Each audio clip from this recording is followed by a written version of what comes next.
अस्सलाम वालेकुम स्टूडेंट्स, मैं हूं मैम आशी और आज हम पढ़ेंगे कि सियाक़-उस-सबाक़ के हवाले से तशरीह कैसे की जाती है।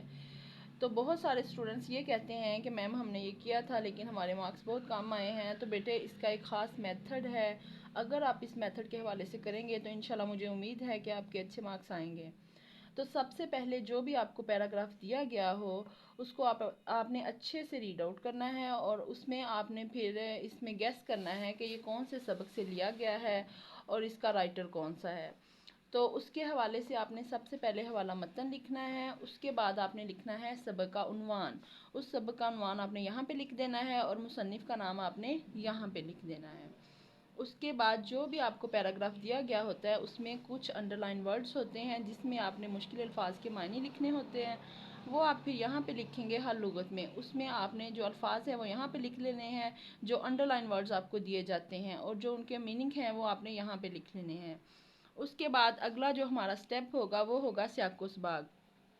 तो बेटे जब भी आपने सियाक़-उस-सबाक़ लिखना है तो आपने इस बात का ख़ास ख्याल रखना है कि जो भी आपको पैराग्राफ दिया गया है उसमें से चंद लाइनें आपने उस पैराग्राफ में से पहले जो बताया गया है वो लिखनी है और उस पैराग्राफ के बाद में जो बताया गया है वो सारा कुछ आपने सियाक़-उस-सबाक़ में मेंशन करना है।